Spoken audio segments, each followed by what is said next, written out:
Monsieur l'ambassadeur de France, Madame la directrice pays PNUD,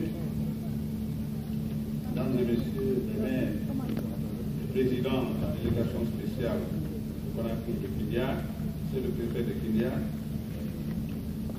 Monsieur le président du collectif des auteurs, cher frère Lamine Camara, cher doyen Chibir Tamsir Niaï, Monsieur le directeur du centre culturel franco-guinéen, très cher frère Nancy Kaba de la Martin-Guinée, mesdames et messieurs, chers invités. C'est avec un grand plaisir et une joie immense que je m'adresse aujourd'hui à vous à l'occasion de l'ouverture des 72 heures du livre. Mesdames et messieurs, la première édition de cette manifestation en République de Guinée remonte à 2009. Très peu de Guinéens y prêtèrent l'attention requise.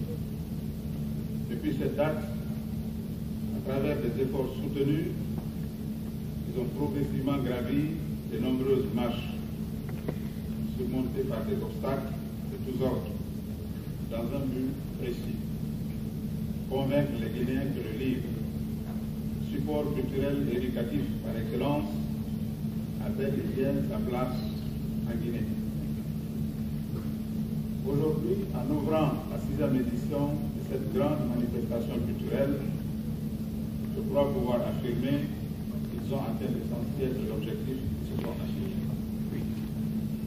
Les 72 heures du livre ont non seulement conquis leur place en République de Guinée, mais encore, elles ont effectivement acquis une dimension internationale. Il suffit pour s'en persuader de prendre en compte la qualité et le prestige de nombreuses personnalités du monde de la culture qui viennent chaque année honorer et rehausser de leur présence le succès de cette grande fête culturelle.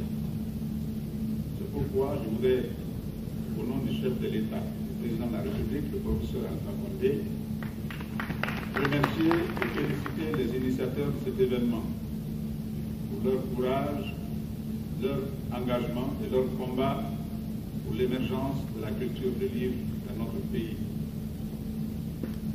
La dimension internationale des 72 heures du livre procède également d'un récent fait, à peine perceptible: la tenue du dernier salon de Paris d'un stand. La tenue au dernier salon de Paris d'un stand de la République de Guinée, soutenu par l'Institut français de Guinée. Sur le plan national, les nombreuses innovations réalisées au fil du temps et l'ouverture au monde de la culture ont conféré à l'événement un rayonnement qu'il me plaît de saluer. En effet, les organisateurs du Salon du Livre ont su allier, dans le même élan harmonieux, le souci de notre passé culturel et le dynamisme que requiert sa projection adaptée dans le futur. Les prix décernés aux acteurs du livre et ceux décernés aux lauréats des jeunes écrivains sont, entre autres, des illustrations éloquentes de cette vision. Trait d'union entre hier, aujourd'hui et demain. Le livre n'est pas seulement, comme on pourrait le croire, un agencement de feuilles reliées en un volume au crochet destiné à séduire l'esprit. C'est aussi un recueil de connaissances et de savoir-faire. Une conférence particulière inscrite dans la durée et appelée à transcender le conférencier, en l'occurrence l'auteur. Support indispensable à la transmission de l'expérience, le livre constitue également un moyen de partage, voire de démocratisation des connaissances. Il demeure l'outil pédagogique privilégié de l'enseignement et de l'éducation.